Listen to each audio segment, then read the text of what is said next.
Once again, we are all here for session 28. We will be continuing with the Gospel of Mark, but since the last session and the session prior to that, we have been looking at the historical content, okay, that will lead us to the build-up of the events that finally brought the Jerusalem temple down. And why the fall of the Jerusalem temple is so very important. Through the sessions, as we delve into them deeper and deeper, we will come to a true understanding. So let us continue. Today we have session 28. We pick up from where we left last time. So welcome once again to all of you for this session. We had stopped last session in deep. I think we were doing a lot about, how Herod came across as a ruler of Judea and how because of, his rule, or we can also say sometimes it was a misrule because we see how, like, he became such a despicable character, a man who displayed a lot of cruelty, but at the same time having very astounding achievements also to him. Okay, and many of the things that he built, he was considered to be master builder of the ancient world. And the Jerusalem temple was one of the monuments that, he built to his lasting fame. But more than the Temple of Jerusalem, they say, if actually from the scientific point of view, if you evaluate the achievements, his building achievements in particular, it is the port city of Caesarea along the coast in Judea. That was his most remarkable achievement. But apart from these things, also, Herod was considered to be a very great benefactor to many of the Greek cities, okay, outside Judea. Like, for example, even today, they say if you go to Cyprus and many of the regions of the Mediterranean, there are monuments, which he financed, he funded, and which still today bear his inscriptions. So he was such a man, and because of him, the events in Judea got so heated up.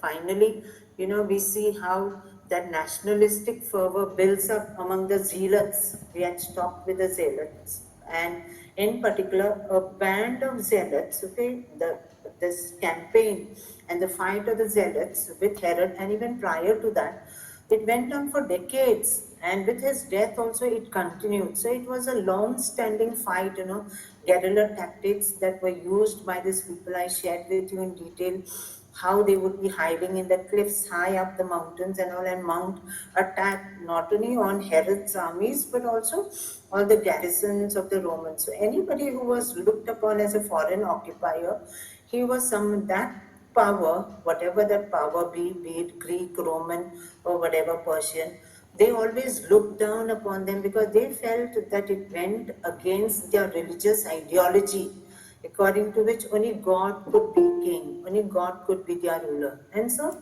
they were these people who were willing to even die for this cause. So this type of build-up we have seen, that terrible exchange of Herod with the zealots, how when zealotry, emerged in Judea, uh, Herod actually persecuted them. He pursued them with a passion and literally pulled them out also from their caves, from the caves high up on the cliffs, and he was literally like a nemesis to them. When the moment Herod came on the scene, he was, a person who was viewed as a monster by them. But not only the zealots across Judea and the whole of Jerusalem, and when we talk about Israel, Israel is a theological concept as a nation. So the people, the Judeans and the whole of Israel, they detested Herod because for the simple reason he did not come from the line of David. They accepted kings, but which king? Kings who were descendants from David. So anybody who was not a descendant of David was a person, a figurehead, never acceptable to the zealots. Now these zealots, this fight with Herod died in 4 BC, and later on for nearly 4 to 5 decades, this went on and on. But in AD 52, something completely changed. Before I go on to that, let me share one important insight. Herod had gained such a lot of notoriety for being, a person who killed even his own family members. He wouldn't blink an eyelid, to even give an order to kill babies, so much so that once the Emperor Augustus, who was his great friend, okay, Octavian, who later on became Emperor Augustus and had a long rule of nearly 40 years, just like Herod only. One day when Herod had put his own two sons with Mariamne to death, okay, and this was reported to Augustus, Augustus made that very famous remark that it was much safer to be Herod's pig than to be his son. And so, even the massacre of the innocents, as it is reported in the Gospel of Matthew, though it is not attested in any other sources, outside the New Testament, it is very much believable that, a man who must have seen some threat to his power definitely could have given such an order. So, with this, after Herod was removed from the scene after his death, this went on and on. And in AD 52, Josephus tells us that everything changed here in AD 52, almost 25 years after Jesus died. After years of the rebel attacks on the Romans and their Jewish collaborators being limited to the countryside, prior to that, they were attacking the Roman garrisons and all. But where were their attacks limited to? It was mostly in the Judean countryside, also in Galilee. But then later on, a new band of rebels arose who were determined to take that fight, whatever guerrilla fight they had with the Roman collaborators, they were determined to take it to the city, to the holy city of Jerusalem. And Josephus tells us there sprang up another group, the Sicarii, who murdered men in the daytime and in the heart of the city. To the Sicarii, anyone who wasn't fighting the Romans was a collaborator and worthy of death. So they were called the Sicarii for the long, thin daggers they used in their attacks. Those daggers themselves were called Sicar. The Sicari's first victim was the most prominent Jew in Jerusalem, the high priest of the temple whom they murdered. And after that, after they had murdered the high priest, from then on, from 52 AD onwards, a wave of assassination, political assassinations killing wealthy Jews occurred in the city. Let us see who these Sicarii were, because these were the people ultimately who were responsible to heighten the nationalistic fervor amongst the zealots. And they did not, all this while they always felt that, they were engaged in a holy war. But now they even began, to resort to murder as a weapon to achieve their means. Let us see what.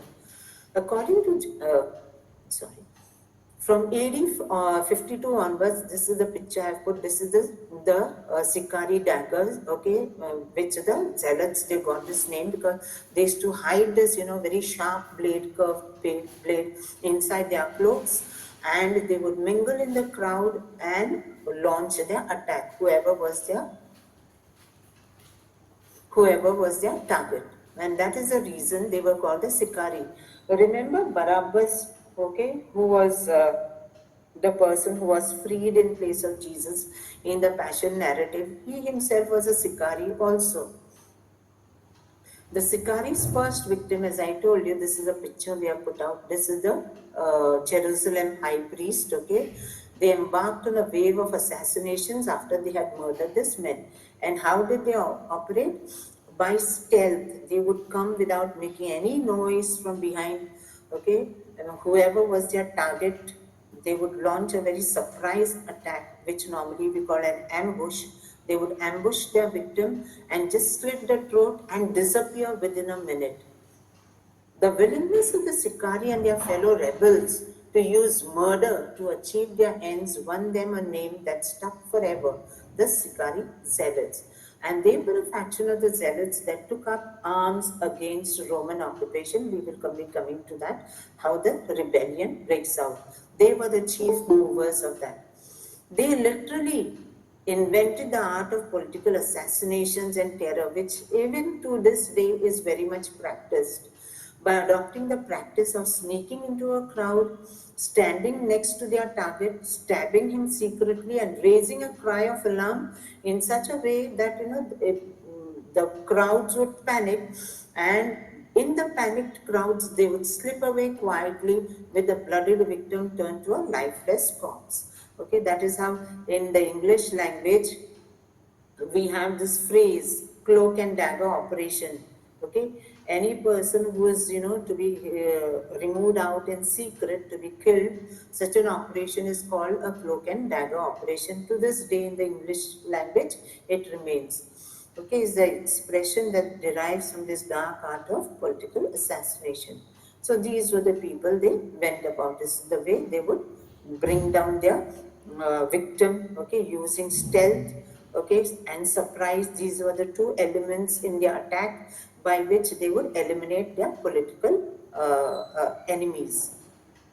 Josephus writes about the terror they struck in people's hearts during the outbreak of the revolt. People were so scared of them the moment it was a Sicario, okay, appearing, they would tremble. When they were slain every day, the fear men were in was worse than the calamity itself, for everyone expected death every hour, as men do in war. So they were so much dreaded. Okay, they inspired, they literally evoked a great amount of fear in their victims and all people in general. Now let us look at how, like the events, the charged atmosphere. How was the build-up? Like what really occurred? Because whenever a rebellion and all breaks out, there will be always many causes that will build up, like as if a steam in a pressure cooker. And that was a situation exactly it was in Judea prior to the fall of the temple. In the decade leading to all of this, Judea had become a pressure cooker. Rome's rule over the region was fragile. The governors were corrupt, like, in place, like, whenever we talk about the Judean governor was appointed, because remember, Judea had come under direct rule after Herod had died, because his son couldn't manage for 10 years of his misrule. Finally, Judea was directly taken over and put under the procuratorship of a governor. So the governor used to be the whole and soul, and in collaboration with the Sanhedrin, with the high priest, they would carry out their administration. So most of the time the governors were corrupt. We have seen in the New Testament also how there are veiled references. The Old Testament, I mean the New Testament does not elaborate much on the role of Pilate and all, but in between the lines when you read you can make out that he was a man. Pontius Pilate was a governor at that point of time. He was a prefect of Judea, but he himself also was a very cruel man. But after Pontius Pilate was the only governor who ruled there in Judea for almost 10 years, along with the same high priest. But after him, there were a series of governors who had most of the time very short reigns. Okay, in the Acts of the Apostles also we will come across, that Festus and Felix, how they were dealing with Paul. They were also the same, the governors. So after Pontius Pilate vacated the scene, there were governors who came and went, but most of the time they were worse than Pilate himself. They were corrupt, violent, and showed open disrespect for Jewish religious life. In Caesarea, why Caesarea, the city of Caesarea built by Herod? Caesarea Maritima is considered to be very important because that was the seat of the governor. His residence, his palace, and all used to be in Caesarea. And from there, whenever they needed to come, most of the time during Passover, the governor always made it a point to see that, he would be there along with the garrison. There was permanently a garrison that was stationed in the Fortress Antonia, which was part of the temple precincts. But the governor would be around, he would be seen in Judea, in Jerusalem, most of the time during Passover and the other important feast wherever people would assemble in Jerusalem. So in Caesarea, the coastal city Herod had built, Greek residents backed by Roman indifference sacrificed birds near the synagogue. Okay, there was a trigger point that finally ignited this rebellion. It was not something like, somebody, one of the zealots just woke up one fine day and said, come on, we will just, violently take away power from Rome. That wasn't the case. There was a trigger point, and the trigger point normally comes from here. Okay, so here at Caesarea, which was actually not very far from Jerusalem, the city wasn't very far from Jerusalem. So here there was a sizable population of Jews as well as Gentiles, and most of the Gentiles were Greek-speaking people. They were the Greek colonists. You remember in Tyre and Sidon, when Jesus went over there, we had taken a little look over there, how these were Hellenistic places, with a very deep presence of Greek people who were considered to be highly cultured, in the Hellenistic culture. So these were the people, and they did not have very good relations with their Jewish neighbors. So here, some of these residents, they sacrificed birds near the synagogue. This act was deeply offensive, but when Jewish leaders appealed to the governor, Gessius Florus, for justice, he did nothing about it. And that silence spoke volumes, because for them it was very clear that no matter how much they appeal and go in peace, this governor would never be able to take their side. He was always against the Jewish people. So he was very much hated. He was viewed that way because he was, in fact, a very unjust man. We'll see further what he did. From 64 to 66 AD, he ruled with utter cruelty. He crucified Jews without a trial, incited non-Jews, especially the Greeks, to mock Jewish practices. In fact, the bird sacrifice incident near the synagogue was most probably encouraged by him. And around the same time, okay, so already their religious sentiments were deeply wounded. Okay, the same people, because they are from within the same nation. Okay, around the same time, Gessius Florus did something so inflammatory that it united rebels and non-rebels, regardless of how they viewed Rome. What did he do?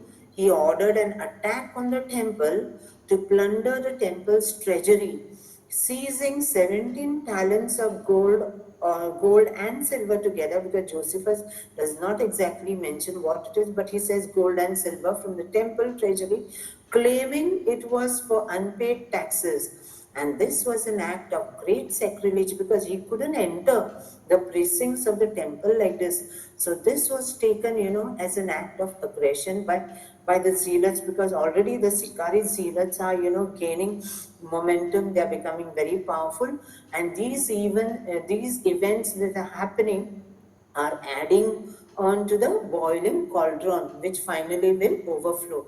So he ordered an attack on the temple to take away the temple's treasury. 17 talents, one talent is 30 kg.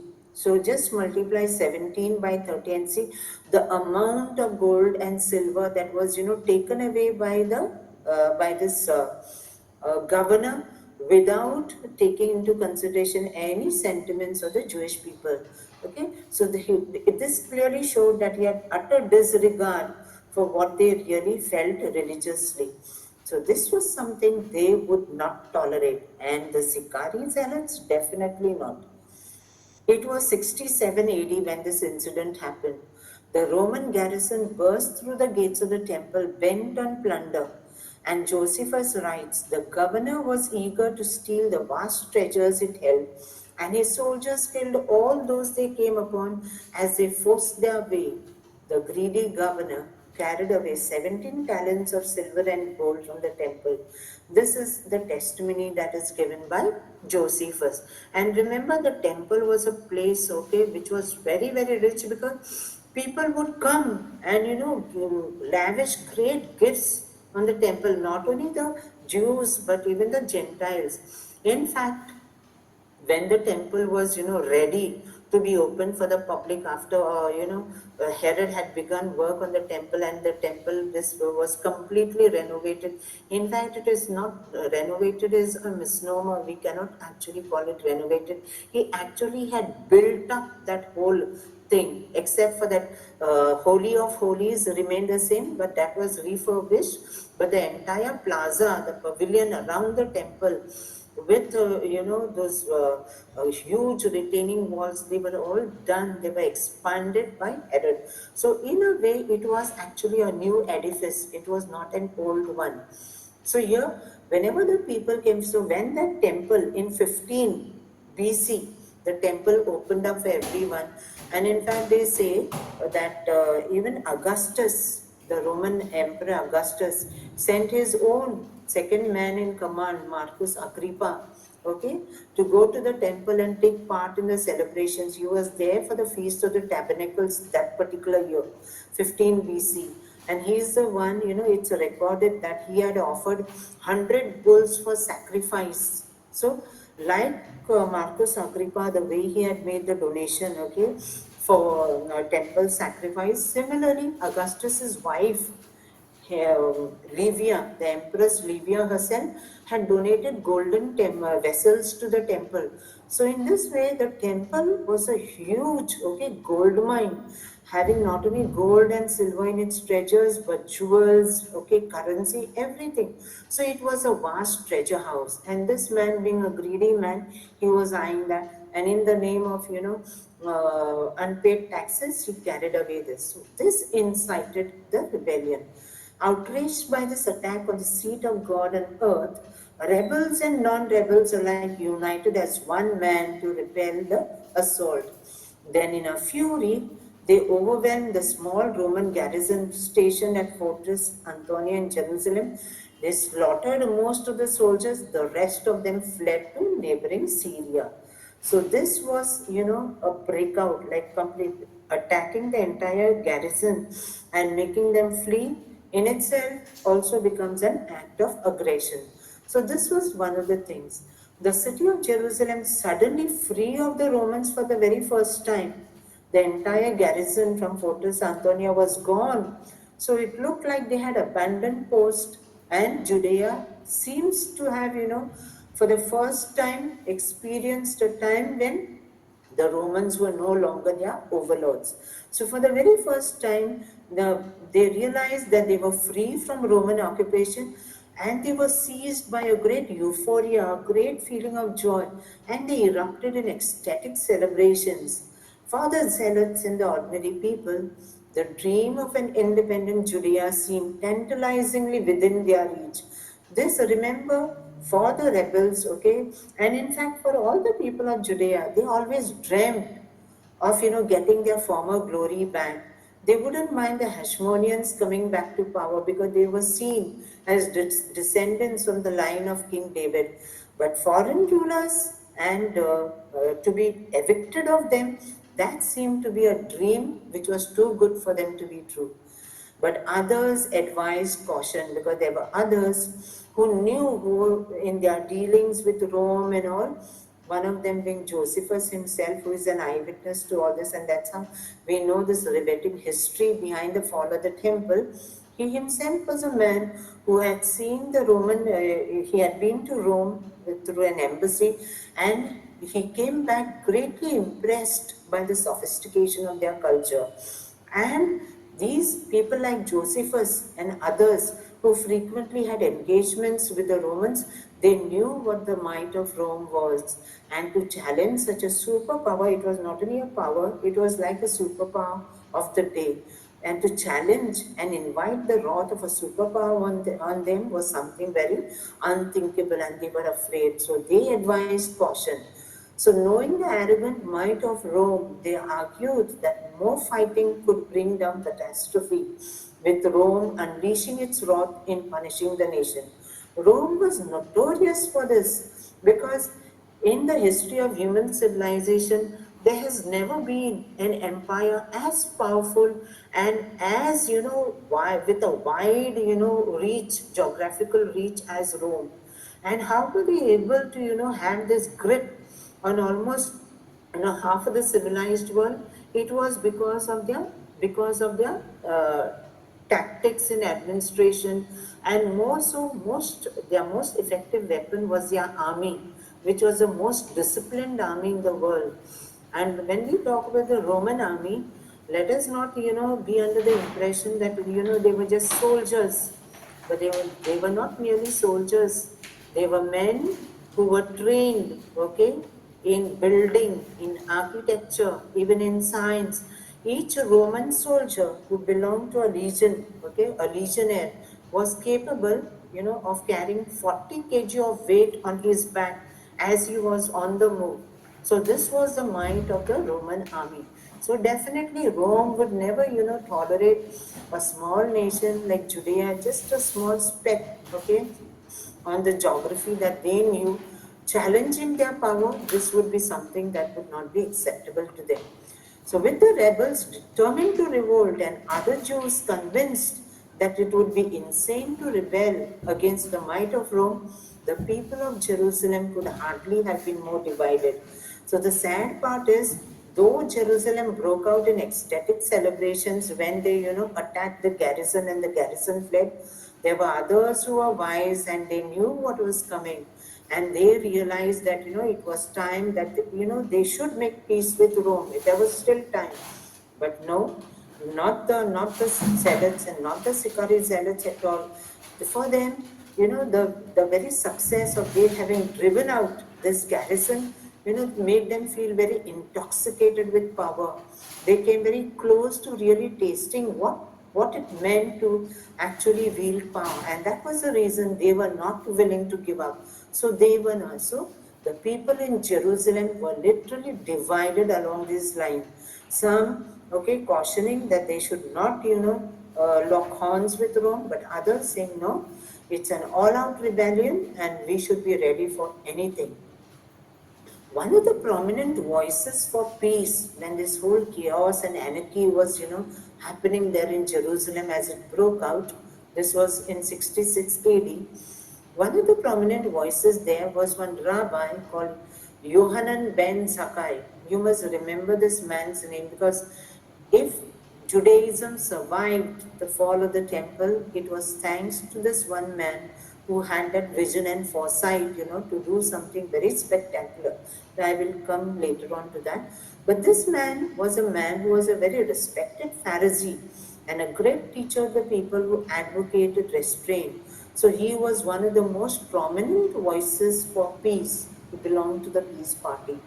Even at the risk of being assassinated by the zealots for advocating peace with Rome, Yohanan taught his students that it didn't matter who ruled Judea. What mattered was who ruled in their hearts. He argued that what truly pleased God was not zealotry at all, but something far simpler, the acts of mercy and compassion they showed their fellow men. Does he sound familiar? Something very close to what actually Jesus taught. And this is what he was trying, he was the voice of restraint.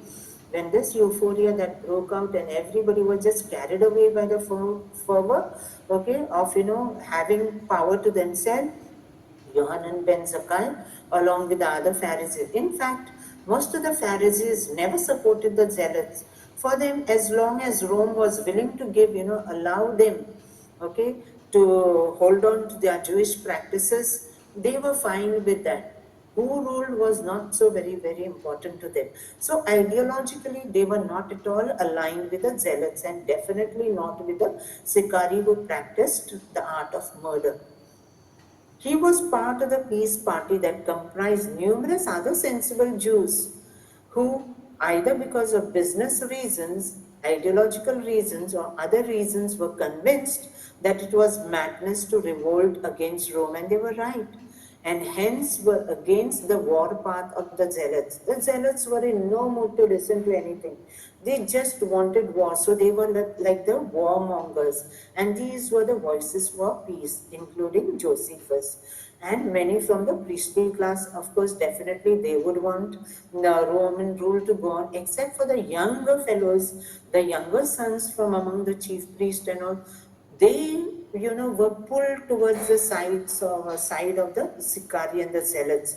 They were sort of, won over by the ideology. So there was a sort of a vertical split. Some people in favor of Roman rule, some people not. They advocated seeking some form of accommodation with Rome that could guarantee Jewish religious freedom as in the past. Rome had always done this right from the time of Julius Caesar. Okay, the Jewish people's rights to, self-expression in their Jewish, religious practices was very much accepted by the Roman overlords. And this was never tempered. It is only because of the stupid repercussions of Gessius Florus and even the procurator prior to him, Albinus also by name. These were the men, because of their corruption and greed, they are the ones who actually severed the good relations they had with the people of Jerusalem and Judea. Unfortunately, the masses in Jerusalem were carried away by the fervor of the zealots and were not ready for Yohanan ben Sakkai's vision of Judaism at that point of time. He was telling the people, it doesn't matter who rules us, whether the Romans rule, Parthians rule, Persians rule, what is more important is that God is there in our hearts. That is more important. So what he was advocating was very dangerous because he actually risked his life because the zealots could any time, could have murdered him because he was the one who was, telling people not to be on the side of the zealots through his advocacy for peace. Eleazar ben Hananiah, one of the sons of the chief priest, ordered the daily sacrifice, the daily sacrifices that were offered at the temple for the well-being of the Roman emperor. Any sacrifice, the daily sacrifices that were animal sacrifices that were, offered on the altar of the temple of Jerusalem was called tamid. But there used to be one particular one every day for the well-being of the Roman emperor. So Eleazar, okay, one of the, he was a very strong-headed young fellow from the priestly class. He was in connivance with the zealots and the Sicari. They ordered that this sacrifice for the well-being of the Roman emperor be stopped. From the steps of the temple, the zealots, backed by some of the priests, like Eleazar, made a public declaration of war against Rome. And in its first act of rebellion, Eleazar ordered that this daily sacrifice for the well-being of the emperor stop. So this was an act of aggression against Rome, which Rome would not take lying down. However, the non-rebel faction, so this was the rebel faction, they are all, inciting the people, filling them with great, fervor that it's very much achievable for us to be an independent nation. They were literally brainwashing the Jerusalemites to come and join their fight. But there was the other non-rebel faction, the peace party, okay? They were convinced that the zealots were mad, decided to take up arms to stop the zealots in their designs. So what happened? So this was the non-rebel faction who did not, hesitate in taking up arms in order to stop the zealots in their design, because they were absolutely convinced that locking horns with Rome was going to be, very devastating for the entire nation.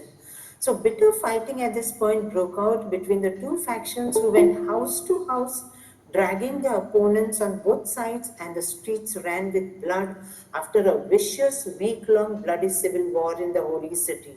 So literally a civil war breaks out. How ironical, isn't it? They are saying that, they are trying to preserve the heritage, the Jewish heritage, and they are trying to fight for it. But here they go against their own people. So this civil war that broke out amongst the people, that was going to be very costly and deadly. And that would, be the final nemesis of the people in Jerusalem. And in this week-long bloody civil war, the zealots emerged victorious because they were champions in the art of war. They knew how to murder. Okay, they were political assassins, and so they knew how to go about with this. So they emerged victorious and celebrated their victory by setting the high priest palace on fire. Can you imagine? So how did they celebrate their victory? They set the high priest, palace on fire. There was a special quarter which was a richer part of the city of Jerusalem, where the entire high priest and his families, okay, they all stayed over there. So they set fire to the high priest palace. And they did something even worse. Then they carried the fire to the place where the records were kept and burned the contracts, land deeds they held, thereby in effect dissolving the debts of the poor debtors of the temple. This was a deliberate act to ingratiate the poor debtors to compel them to join their ranks. So you see, we have dwelled on this particular aspect in one of the chapters in the Gospel of Mark, where Jesus attacks, okay, the temple priesthood and their corrupt practices. Remember about that Korban in detail we had gone, how they used to, like, grab all the lands and all of the poor people, and that was like a gift to the temple. So, the temple was, we have already talked about this, the temple was a sort of a bank. It was the political, okay, heart of the nation. It was the economic heart also of the nation and the banking capital. So wherever loans and all had to be given to the people and all, the land deeds of the people and all would be kept in their treasuries and loans would be given to the people. So this was a deliberate act. So because of this, there was a lot of, ill feeling among the poor people, because many of them had lost their lands to this greedy aristocratic high priest and chief priest who were there in Jerusalem. So when the zealots got the upper hand and when they won the civil war, one of the things after setting the high priest palace on fire is they set fire to all the records. So all the debt records were burned.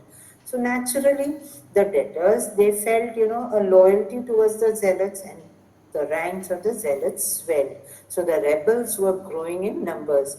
Josephus tells us that by the time, okay, when the final assault, the siege of Jerusalem, with Titus coming, that is towards the end in 70, in end of 69 and towards the beginning of 70, there were 23,400 armed Jewish resistance fighters in the city who were, all armed to fight the Roman soldiers. So maybe their numbers were growing from people who were joining their ranks like this.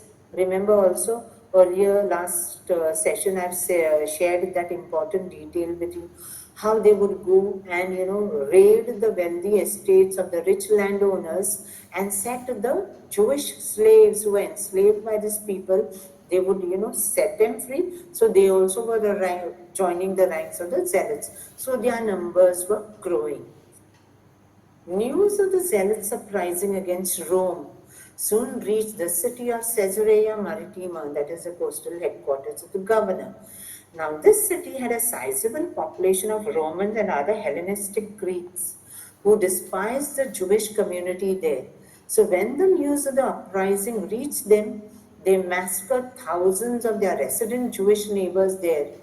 In reprisal attacks, Jews also started killing Syrians and Romans living in their midst. So you see how, like, this whole thing boiled over, and not only Judea, not only Jerusalem proper, the city of Jerusalem, but the entire countryside, the whole of Judea, there was a sort of a conflagration, okay? It was almost like the entire nation was burning. Josephus mentions it was common to see cities filled with bodies still lying unburied, and those of old men mixed with women and infants all dead. The whole region was full of inexpressible calamities, while the fear was everywhere that there were even more barbarous times to come. And this was really very true. This is a picture and put out, like how the whole city and the countryside is burning. Now, what was Rome's response to the rebellion? The garrison fled. Would Rome just keep quiet? Of course, Rome was far away, but their garrisons, their legions were stationed in Alexandria in Egypt. They were there everywhere. They were there in Syria.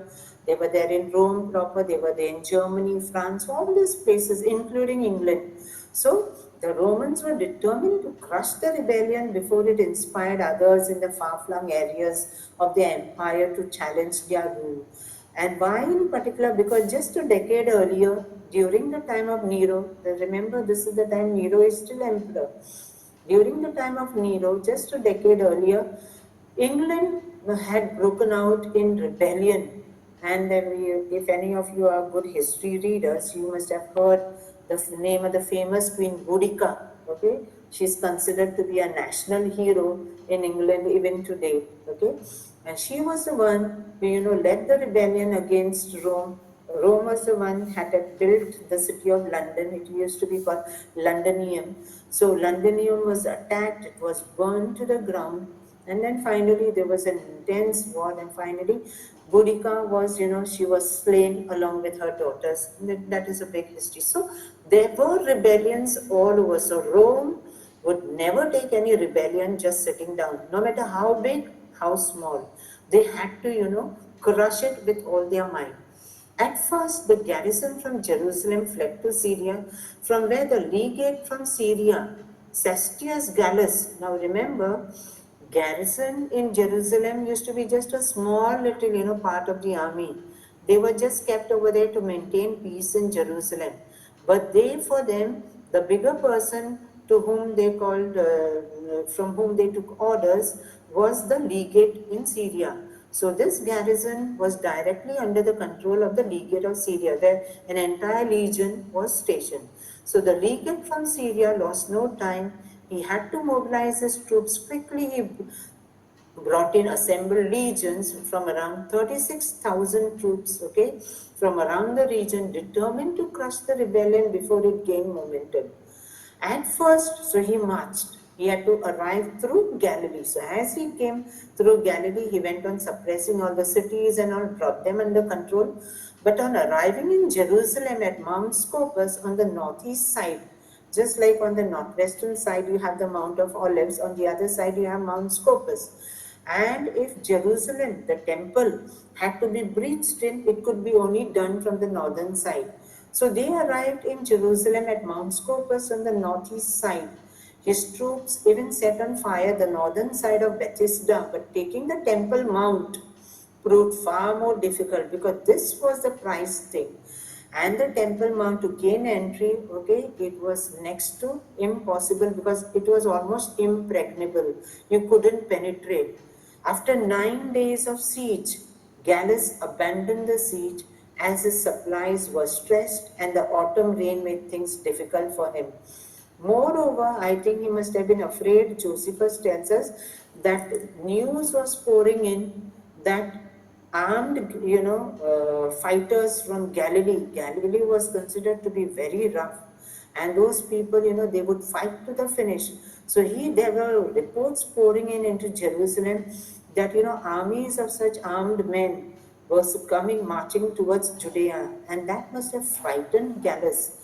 Cestius Gallus. At the battle, there was a particular battle called a place called a Beth Horon, where these rebels ambushed and killed a big number of the Roman legionaries.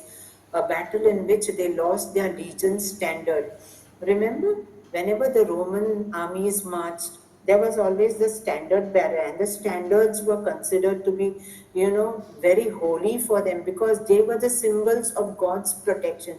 So for a Roman legion to lose its standard was considered to be extremely shameful. So much so that, the leaders of the legions would sometimes even commit suicide. We know from historical records that Rome has even mounted campaigns, especially in Germany. There is one very famous, if you ever go to Google, just go and, search in the famous Battle of the Teutoburg Forest, where two entire legions were wiped out. And after many years, a campaign was launched by the Romans in order to retrieve the standards that were lost over there. So a standard, a legion standard being lost was considered to be an act of great shame for the legion. So here, for Cestius Gallus, going back, okay, with his men being ambushed and killed was a matter of great shame. So you can very well imagine Rome will, come out with a master strategy in order to strike back at the rebels. Rome's response was swift. Emperor Nero, who was reigning at this time, dispatched his greatest general Vespasian who would later become emperor himself within 2 years after Nero's suicide, to lead an army of 60,000 men across Judea, comprising 3 legions from Syria and North Africa, including Egypt. The Romans, under the command of the future emperor Vespasian, arrived in Galilee in the spring of 67 AD and quickly broke the Jewish resistance in the north. Remember, the Qumran community was also, done away with around this time. Josephus writes, Vespasian marched into the city of Gadara and quickly took it. He then found the city destitute of any men fit for war. He then killed all the children and women, the Romans having no mercy on any age whatever. As news of Vespasian's atrocities swept Judea, Jews throughout the region began to flee into Jerusalem. With the death of Nero, but here Vespasian came in, okay, with his 3 legions. But something happened in Rome due to which he was not able to come near Jerusalem. And what was that important watershed moment that happened? That was Nero's suicide. Nero was forced to commit suicide by the order of the Senate in 68 AD. I think it was somewhere in June. And there was a power vacuum which resulted in a scramble for power in Rome. Why? Because Nero had not left an heir behind. So who would be the next Roman emperor? There was a big question. So there was a power vacuum which experienced great turbulence due to the reign of 3 emperors. So 3 men, one after another, they staked claim. Of course, they were very bloodied coups. They forcibly tried to take power and then were assassinated in quick succession. And that particular year in Rome is remembered as a year of the 3 emperors. Vespasian was recalled because he was one of the contenders to the throne. Vespasian had to rush back to Rome, which gave the rebels a long temporary respite. Vespasian was proclaimed emperor in late 69 AD.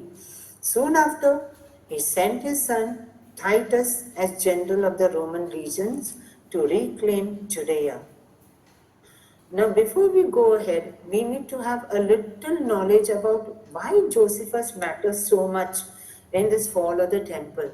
Okay, so just a little brief bio about this man. His actual name was Joseph ben Matinyahu. Okay, Flavius Josephus was the adopted name. He was given that name. How he was given, you'll see it here. He was born of an aristocratic priestly family. He was a priest in Jerusalem. And of his own account, he writes his own memoirs. We know he has written 3 monumental works. One of them is his own life, account. So there he mentions that at the age of 14, he used to be consulted by high priests because he used to be so good with the Jewish law. That means he must have been an expert at the Torah. So at age 16, he undertook a 3-year sojourn in the wilderness with the hermit Barnus. He went and lived with him. So probably this was the time he came in very close contact and lived with the Qumran community, with the Essenes, a member of one of the ascetic Jewish sects. Returning to Jerusalem, he joined the Pharisees. So, he was experimenting. So, just like we have our own inner callings and we like to experiment with, whatever charism is suiting you. In the same way, this man also, he must have felt he did not have a calling to join the Qumran community. So, he came back and he joined the Pharisees. But he was, remember, from the priestly family. A fact of crucial importance in understanding his later collaboration with the Romans, because still today, Jews look down upon Josephus as a traitor. He is remembered in Jewish history as a man, with an eternal reputation to shame. The Pharisees were, for the most part, they were intensely religious Jews, we know that. And they were strict, adherents of the Torah. But politically, we know that the Pharisees had no sympathy with the military patriotic zealots, and they were willing to submit to Roman rule if only the Jews could maintain their religious independence. So ideologically, the Pharisees were not at all aligned with the ideology of the zealots. Josephus in AD 64, this event, what we are talking about, the temple fell in AD 70. but the rebellion broke out in 66 AD. So just 2 years prior to the rebellion breaking out, okay, and all the simmering discontent that is going on in Judea, Josephus was sent on an embassy to Rome to secure. You know what's an embassy? Embassy is, a group of, very leading citizens who on behalf of the rulers are sent to negotiate something.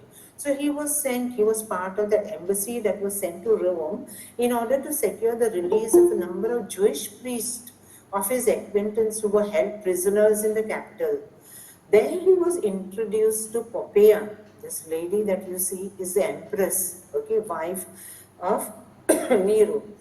He was introduced to Poppaea Sabina, the Emperor Nero's second wife, whose generous favor enabled him to complete his mission successfully. During his visit, Josephus was deeply impressed with Rome's culture and sophistication, and especially its military might. This Poppaea Sabina is known to be a great sympathizer of the Jewish religion.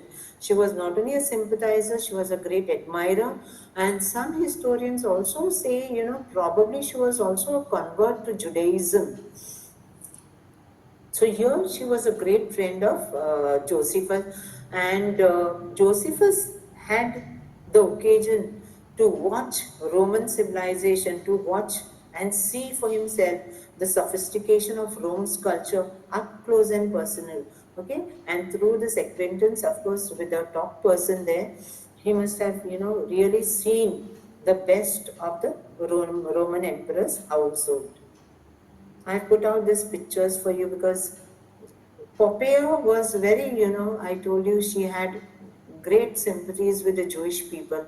And this was a very famous Jewish play actor who was very close to the empress. And through him, Josephus, managed contact with Poppaea through this Jewish actor.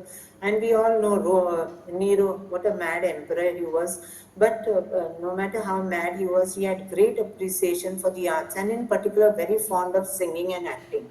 So here, these are pictures of Poppaea with that Jewish actor and Josephus over here, and Nero putting on that mask and having a good time. And this is the final picture I put up. Remember, Nero was the same man who murdered his wife Poppaea when she was pregnant and about to give birth to his child.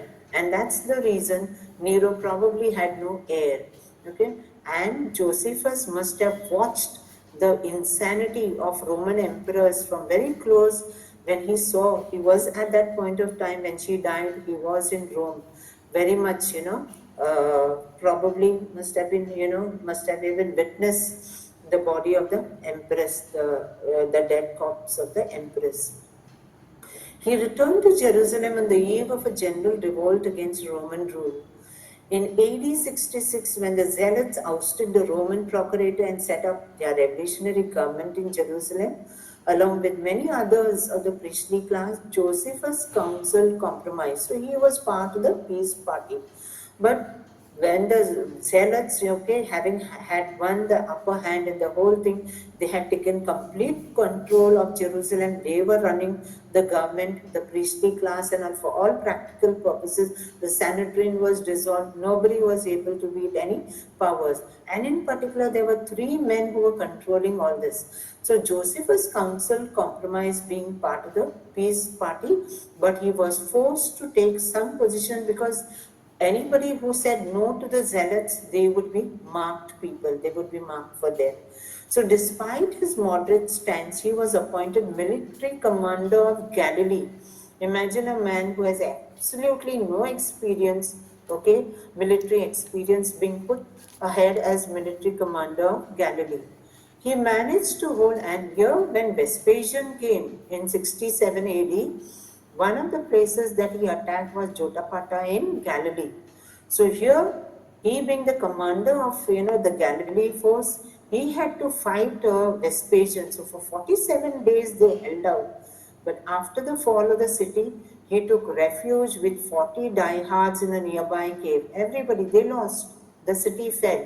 And Vespasian, being a very cruel, all military generals in the Roman army, they were the very nature of their work made them, prone to such cruelty. So then the beleaguered party, this 40 people who was hiding in the cave, they decided, that they will not surrender, but they will die by suicide. But Josephus, knowing what kind of a man he is, I don't think he was a person who was cut out for a military career. So obviously he was man with a chicken heart. So Josephus, he must have felt very nervous and scared that finally he would also have to commit suicide and that would be the end of him.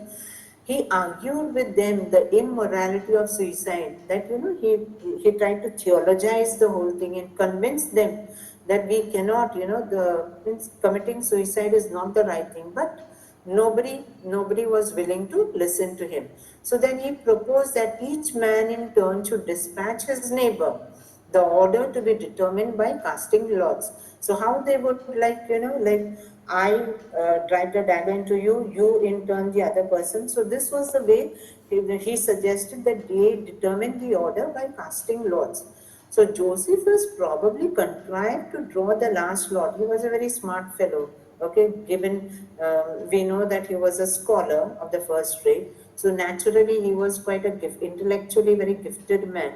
So he probably contrived to draw the last lot in such a way that only two of them survived, he and his other fellow intended victim. So too we would be the one who would be killed by Josephus. But what did Josephus do? One of the two surviving men was he himself, and the other men. He prevailed upon his intended victim to surrender to the Romans. He convinced him, what is the point in taking our lives? It's much better to surrender. And poor man, he also must have been like him, only with the same, weak disposition. He agreed, and that's how they were captured by the Romans. He was led in chains before Vespasian. Josephus assumed the role of a prophet and foretold that Vespasian would soon be emperor. God knows what came over him, but this is true, that when he was led in chains before Vespasian, he said, behold the future emperor. A prediction that came true after the death of Nero in AD 68. This strategy saved his life, and for the next 2 years, he remained a prisoner in the Roman camp. So, had he not, made this prophecy, we do not know. Josephus does not justify or does not give any reasons as what prompted him to say this. Okay, but whatever the thing, this strategy worked, and he remained a prisoner in the Roman camp there in Judea, because they had set up their camp because they had come there to reclaim Judea. Late in AD 69, Vespasian really became emperor. Josephus's prophecy had come true, and the agreeable Jewish prisoner was given his freedom. So naturally, the Romans, be it Vespasian or for that matter any emperor, they were very deeply superstitious people. We should never forget that. So the moment Vespasian became emperor, this prophecy of Josephus came to his mind, and he ordered that he be given his freedom.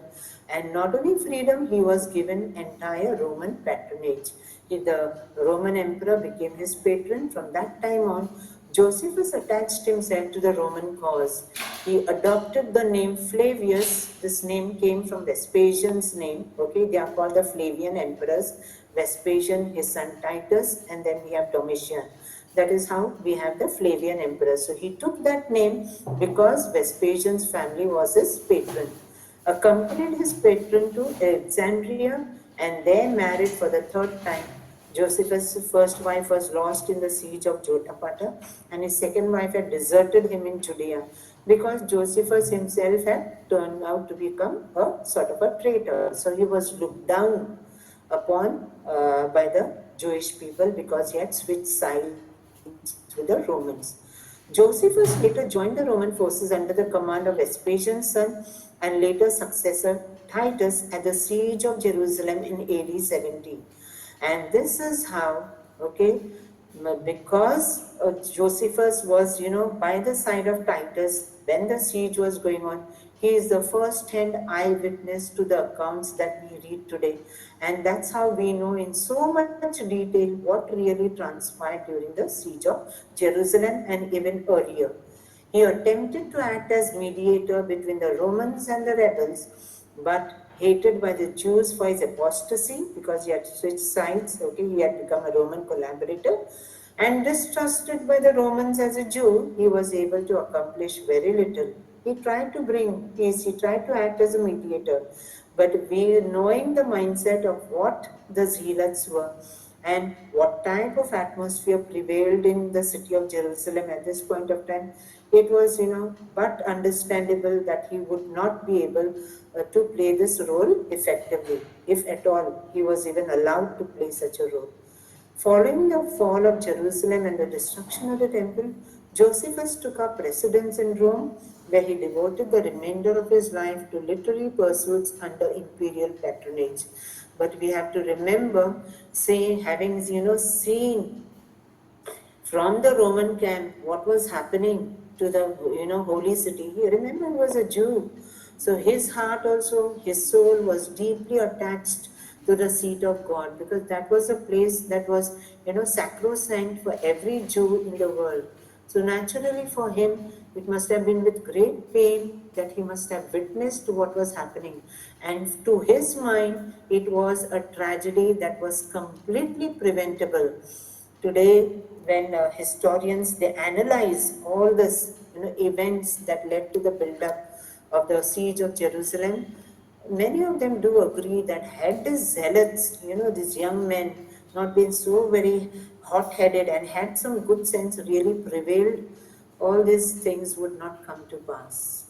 And this tragedy would definitely have been preventable. I've put out for you here. So since Vespasian had to go back, there was a respite almost of 1.5 to 2 years. Okay, so they were the ones, you can imagine the zealots wielding power. And in particular, there were three people. There was one John of Gisela, and there was Simon of Giora, and uh, this Eliezer. These were the three leaders, and they not only were they, the rulers there of Jerusalem, but there was a civil war prevailing in such a way that they had literally divided the city amongst themselves. That I will rule this quarter, you rule that quarter, and this part you will rule. So amongst themselves, okay, there was a reign of terror that was prevailing among the common citizen, and these were the three men who were actually wielding powers, okay, with their three armies. These are the coins that have been found. They were so euphoric, they were so happy that finally, they have become the rulers of Judea. They have finally achieved the impossible. They actually struck coins, and to struck coinage, okay, that is an act that you are the ruler. Only a ruler has the power to strike coins, okay, to mint coin. So here, these are the coins that have been discovered in the excavations in Jerusalem, bearing this, these are the words, Herut Zion. What is the meaning? For the freedom of Zion. Okay, two words that express the heartfelt aspiration of the zealots. This I put out another picture. This is a stock illustration, okay? How it, for the Jews, they would not bring any graven images and all on the coins and on the coinage.